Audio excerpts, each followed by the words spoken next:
Hai Sobat Kreatif, selamat pagi, selamat siang, selamat sore, selamat malam. Selamat datang di Obras, obrolan santai Stikes Panderapi Yogyakarta. Bersama saya, Clara Tias, anak gizi yang suka masak, mahasiswa semester 3. Di sini kami kedatangan tamu yang super duper keren, yaitu seorang dosen dari Stikes Panderapi Yogyakarta yang akan membahas mengenai growol, makanan potensial tradisional khas Indonesia. Jangan lupa klik tombol subscribe, like, dan komen, dan juga jangan lupa nyalain loncengnya. Dan jangan lupa untuk ikutin semua sosial media kita. Ditunggu!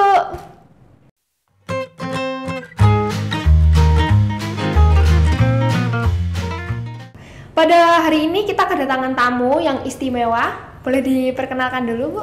Halo Mbak Tias. Halo, Bu.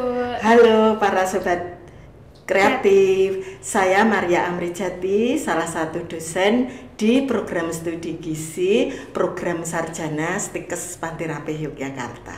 Oke, baik. Dengar-dengar kemarin itu Bu Amri sedang melakukan sesuatu gebrakan baru. Jadi kan biasanya mahasiswa-mahasiswa tuh punya gebrakan. Di sini ada dosen juga. Jadi di balik mahasiswa yang keren pasti ada dosen yang keren. Nah, boleh diceritakan Bu Amri kemarin sudah melakukan apa nih? Oh, beberapa waktu yang lalu itu saya bersama dengan Bu Sinta, juga salah satu dosen di program studi gizi program sarjana di Stikes Panderapi, itu kami melaksanakan penelitian terkait dengan growol. Nah, mungkin sebagian belum mengenal apa itu growol, begitu kan? Nah, growol itu salah satu makanan tradisional di Yogyakarta, khususnya yang ada di Kulon Progo. Jadi seperti ini loh wujudnya growol itu. Ini growol nih. Mungkin belum banyak yang mengenal, begitu ya. Iya. Yang lebih banyak dikenal kan ini nih, misalnya apa ini namanya? Mbak Tias tahu apa ini? Gatot, Bu. Betul, ini gatot ini. Nah, kalau yang ini apa Mbak Tias? Tiwul. Tiwul, benar ya. Ya, jadi ketiga produk ini ya, baik growol, gatot maupun tiwul itu sama-sama dari ketela pohon bahan dasarnya. Tapi yang membedakan itu kalau growol ini itu dari ketela pohon yang sudah mengalami proses fermentasi. Ya, fermentasi, jenis fermentasinya itu fermentasi asam laktat. Ya, jadi sesudah ketela pohon itu diproses dengan proses fermentasi begitu, maka nanti akan dihasilkan produknya itu ya memiliki flavor asam begitu, karena proses fermentasinya itu fermentasi asam laktat. Nah, sehingga ketika sudah jadi, selesai difermentasi begitu, jadilah growol itu, maka growol itu memiliki flavor, cita rasa yang cenderung asam. Ya, cenderung asam. Ini merupakan industri rumah tangga. Jadi masing-masing rumah tangga nanti ketika menghasilkan growol itu akan menghasilkan growol dengan karakteristik asamnya itu berbeda-beda. Ada yang karakter asamnya itu begitu kuat menyengat, ada yang tidak begitu kuat, seperti itu. Nah, karena itu mereka mengolahnya dengan proses yang berbeda-beda begitu. Nah, seperti tadi saya katakan bahwa saya bersama dengan Bu Sinta waktu itu mencoba untuk meneliti tentang growol ini ya. Nah, waktu itu yang kami teliti itu bagaimana membuat standarisasi proses pengolahan growol. Nah, waktu itu penelitian yang kami rencanakan itu kami ajukan ke Nutrifood untuk mendapatkan hibah dari Nutrifood. Dan puji Tuhan, alhamdulillah waktu itu kami disetujui untuk proposal penelitiannya itu. Maka jadilah kami menjalankan penelitian tentang bagaimana standarisasi proses pengolahan growol itu yang diharapkan nanti hasil dari proses yang sudah distandarisasi ini akan menghasilkan growol dengan kualitas yang baik. Nah, growol yang kualitas yang baik itu yang seperti apa? Kualitas baiknya itu yang pertama itu dari sisi karakteristik tadi ya, flavor cita rasanya itu ya yang tidak menyengat asam begitu ya, sehingga dikonsumsi itu nyaman, enak, begitu semua orang jadi suka gitu ya. Kemudian juga yang akan menghasilkan growol dengan kadar probiotik yang cukup banyak. Apa itu probiotik? Pernah dengar? Pernah, Bu. Ya, Oh iya. Iklan-iklan itu. Oh gitu ya, ya. Jadi tadi saya katakan kan growol itu diproses ya secara fermentasi, begitu fermentasinya itu fermentasi asam laktat, sehingga di situ yang tumbuh itu bakteri asam laktat. Nah, bakteri asam laktat itu yang tumbuh di growol itu merupakan bakteri probiotik, artinya bakteri yang baik yang dapat memberikan kesehatan pada pencernaan tubuh kita. Nah, semakin banyak kandungan probiotik pada growol itu, nah ketika kita mengkonsumsi ya kita mendapatkan mendapatkan asupan probiotik yang akan menyehatkan kesehatan saluran pencernaan kita gitu. Oke, menarik sekali nih, Bu. Jujur saya sebagai orang Jawa tuh belum tahu growol itu apa. Saya baru tahu setelah Bu Amri tadi menjelaskan. Ngomong-ngomong soal growol tadi, butuh berapa lama Bu Amri dan teman-teman itu untuk melakukan proses supaya growolnya itu bisa terstandarisasi dengan baik gitu, Bu? Oke, nah waktu menjalankan penelitian ini, waktu itu programnya itu 1 tahun. Ya 1 tahun, sehingga selama jangka waktu 1 tahun itu ya kami berusaha untuk melaksanakan penelitian dengan ada perlakuan-perlakuan tertentu begitu, sehingga pada akhirnya diperoleh growol dengan kualitas seperti yang diharapkan. Nah, kalau Mbak Tias pernah dengar ya, kalau di Kulon Progo itu waktu itu orang-orang itu cenderung punya cerita seperti ini.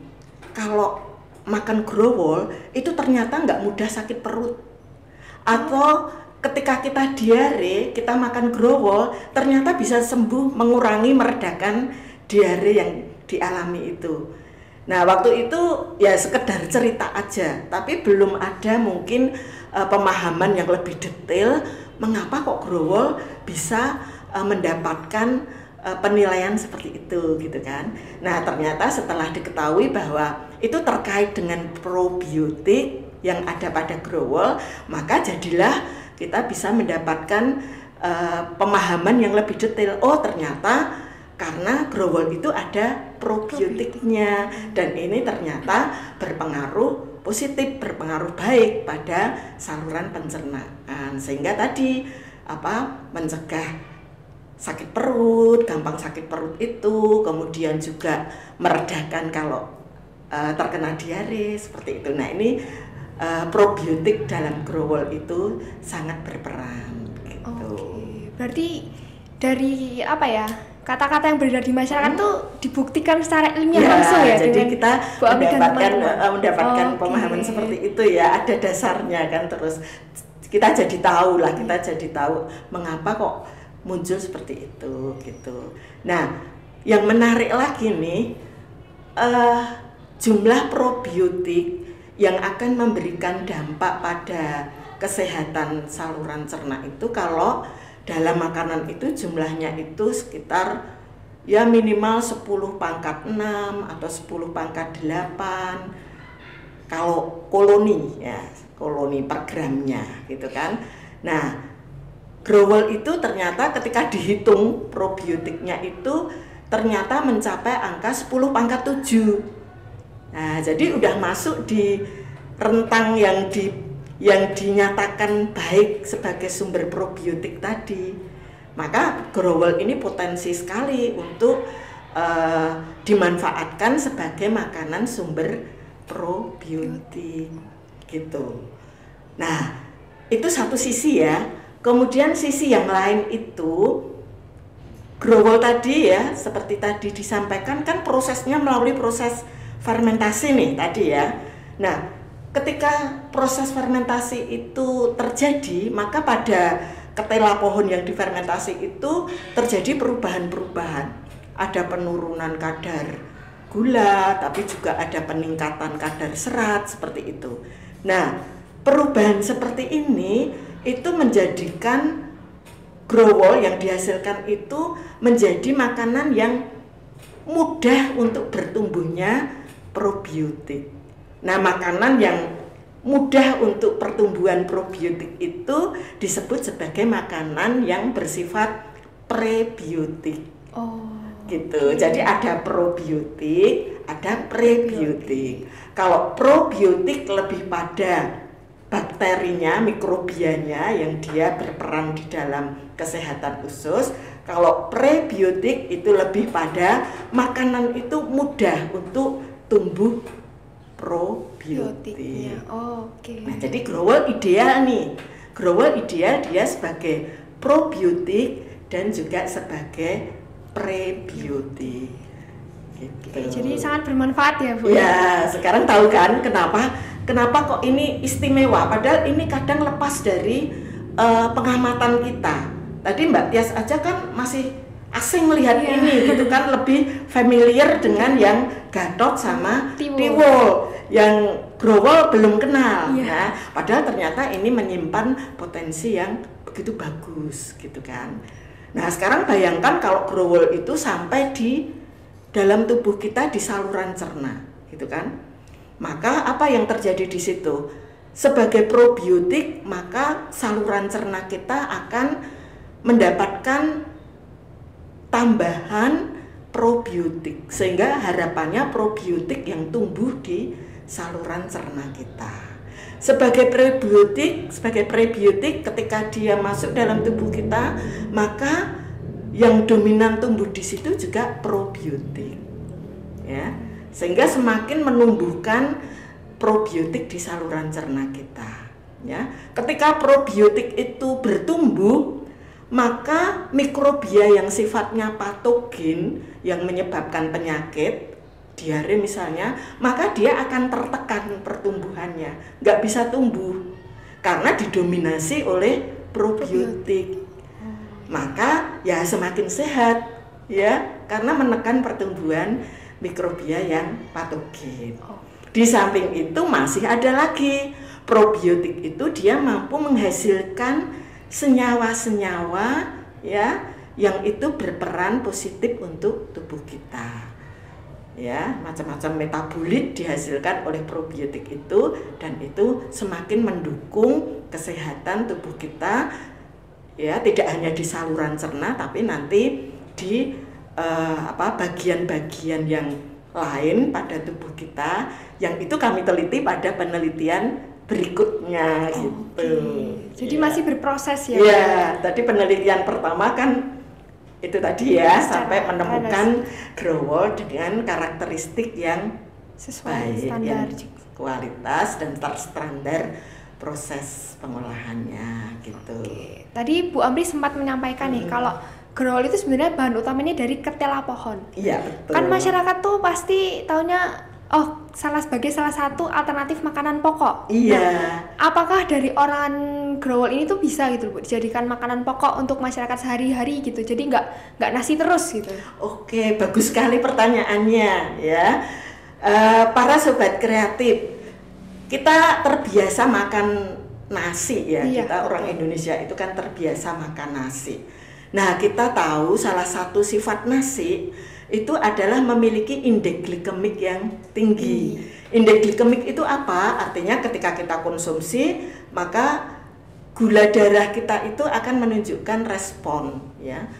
Kalau makanan itu memiliki nilai indeks glikemik tinggi, maka ketika makan respon glukosa darah kita itu akan naik cepat ya, melonjak cepat. Nah, ketika terjadi hal seperti itu terus-menerus, maka pankreas kita itu akan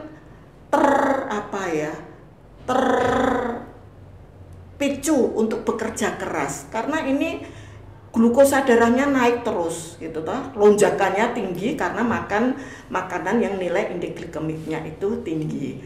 Sehingga mungkin ada korelasinya mengapa kasus diabetes di Indonesia itu sangat tinggi, karena makanan pokok kita adalah beras yang memiliki indeks glikemik tinggi.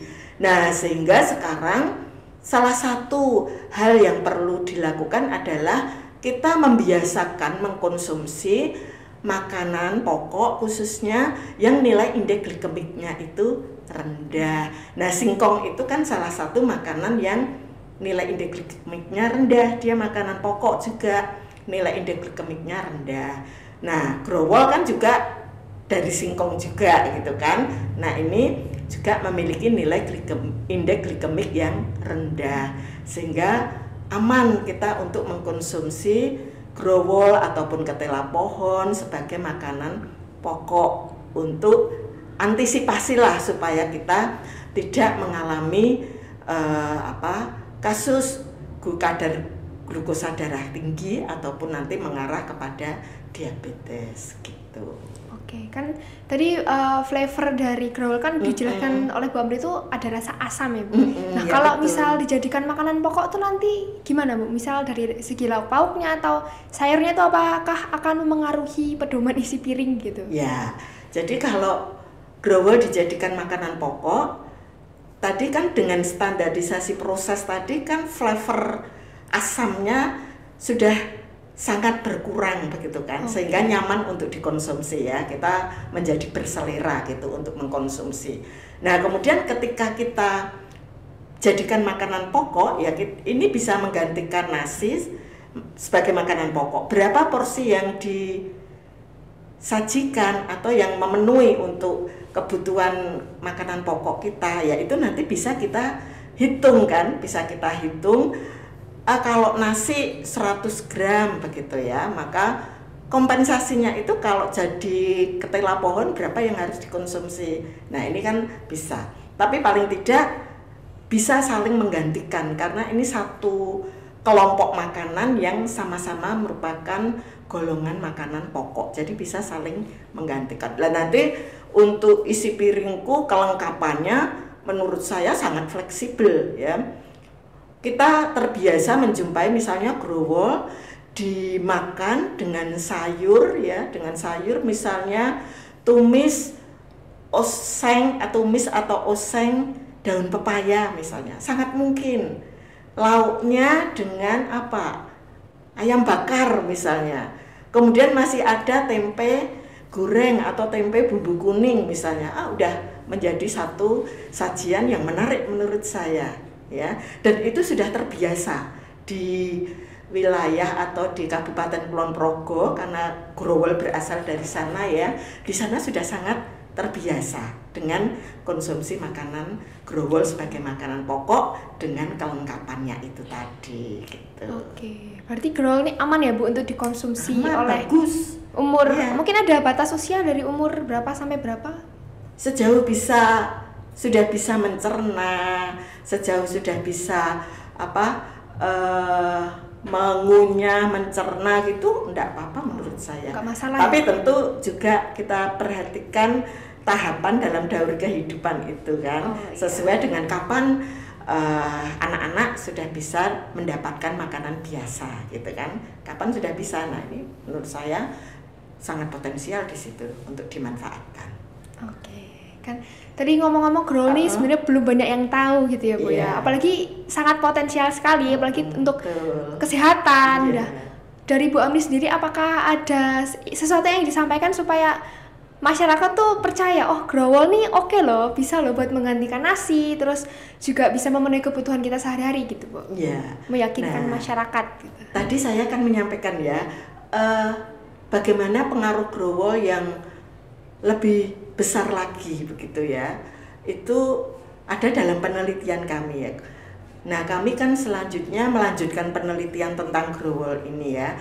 Ada Bu Sinta, ada saya, ada Bu Novi ya. Kami tim dosen ini melaksanakan penelitian dengan hibah dari Kemenristek ya. Kami mendapat hibah dari Kemenristek itu untuk meneliti kaitannya growol itu terhadap kasus sindrom metabolik. Sindrom metabolik itu kan ada obesitas, ada hipertensi, ada dislipidemia, kemudian juga ada resisten insulin atau diabetes gitu. Nah, kami mencoba meneliti bagaimana growol itu pengaruhnya terhadap sindrom metabolik seperti ini gitu. Tentu pengujiannya itu kami melakukan pengujian secara biologi menggunakan hewan coba begitu ya, dan kami sudah melaksanakan untuk penelitian itu, dan nanti untuk hasilnya akan kami rilis nanti di jurnal ya. Belum bisa kami sampaikan sekarang nih karena nanti kami harus menuliskan di jurnal dulu. Tetapi ya harapan bagus bahwa ternyata growol bisa memiliki potensi yang lebih besar lagi gitu. Tapi detailnya nanti ada di jurnal gitu. Oke, wah menarik sekali tentang growol. Apalagi merupakan makanan khas dari Kulon Progo ya Bu ya, begitu. Betul. Nah, begitu teman-teman dari obrolan kita hari ini bersama Ibu Amri mengenai potensi dan manfaat dari growol itu sendiri ya. Semoga untuk publikasi selanjutnya itu dilancarkan Bu, dan hasilnya juga memuaskan dan juga hasilnya itu bisa bermanfaat bagi masyarakat di sekitar kita gitu ya. Amin, terima kasih. Nah, begitu teman-teman. Bagi teman-teman yang ingin request untuk pembahasan selanjutnya, boleh banget komen di bawah. Dan jangan lupa untuk teman-teman untuk subscribe dan follow sosial media Stikes Fun Therapy Yogyakarta. Dah.